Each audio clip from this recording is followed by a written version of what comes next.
तर अशोक खरातकडे जाणाऱ्या मंत्र्यांना 6 आरोपी करा अशी मागणी ठाकरे सेनेचे खासदार संजय राऊतांनी केली। तर विरोधी पक्षातील नेतेही खरातकडे जायचे असं म्हणत मुख्यमंत्री देवेंद्र फडणवीसांनी राऊतांवर पलटवार केलाय। महाराष्ट्रामध्ये अशी भोंदूगिरी बुवाबाजी फोफावत असेल आणि त्यात आमचे सत्ताधारी सहभागी होत असतील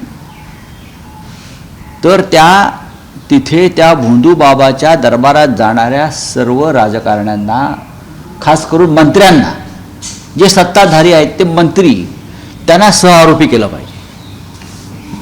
बाकी इतर सोडून द्या, सामान्य जनता किंवा इतर, पण जे मंत्री आहेत, जे सत्तेवर आहेत, जे कॅबिनेटमध्ये आहेत देवेंद्रजींच्या, त्यांना सहआरोपी केल्याशिवाय या राज्यातली भोंदूगिरी बुवाबाजी थांबणार नाही।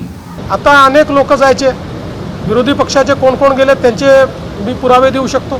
माझ्याकडे सर्वात जास्त तर माझ्याकडे पुरावे आहेत याचे, पण ते पोलिसांकडे आहेत, ते पोलिसांचं काम आहे, ते माझं काम नाही आहे। त्यांना खरातांना भेटणाऱ्यांपैकी कोणाचं इन्व्हॉल्वमेंट असेल तर कारवाई होईल, पण कोणी भेटलं आहे अशा याच्यावर जर कारवाई आपण करायला लागलो तर मला असं वाटतं की मग तुम्हाला माहिती आहे की कोण कोण काय काय कसं कसं करायचं। आता कालच तुम्ही देखील त्यांना आउट ऑफ टर्न पाणी कोणी दिलं, कसं दिलं, 40 किलोमीटर पाण्याची लाईन कशी दिली, हे सगळं तुम्ही काल दाखवलेलं आहे। त्याच्यामुळे मला असं वाटतं की याच्यामध्ये राजकारण करू नये, हा महिलांच्या डिग्निटीचा प्रश्न आहे।